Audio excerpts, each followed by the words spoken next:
నెమ్మలి నాట్యం, పడుచు పిల్ల భరతనాట్యం. ఎక్కువ సందర్భాల్లో విన్నాం, తక్కువగానే కళ్ళతో చూసాం.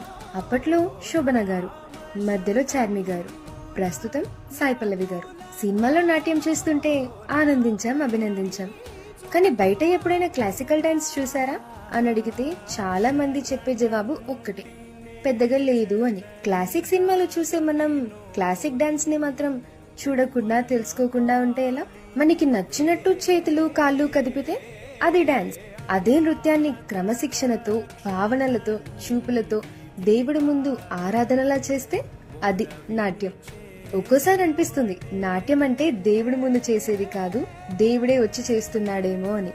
అంత అందంగా, అంత అద్భుతంగా ఉంటుంది క్లాసికల్ డాన్స్. తమిళనాడులో భరతనాట్యం, ఉత్తరప్రదేశ్ లో కథక్, కేరళలో కథకలి, ఆంధ్రప్రదేశ్ లో కూచిపూడి, ఒడిస్సాలో ఒడిస్సీ, మణిపూర్ లో మణిపురి, అస్సాంలో సత్రియ.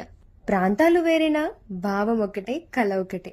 గంటల తరబడి సాధన చేసి భావాలతో ప్రాణం పోసేదే ఈ క్లాసికల్ డాన్స్. కానీ ప్రస్తుతం దాని ఉనికి చాలా తక్కువ.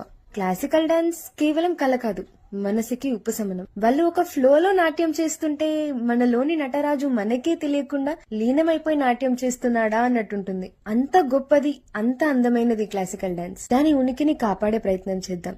మనము లీనమైపోయి నాట్యం చేద్దాం. ఈ వీడియో డాన్స్ నే కాదు, క్లాసికల్ డాన్స్ ని ప్రేమించే వాళ్ళకి, ఆదరించే వాళ్ళకి మరియు ఆడే వాళ్ళకి అంకితం.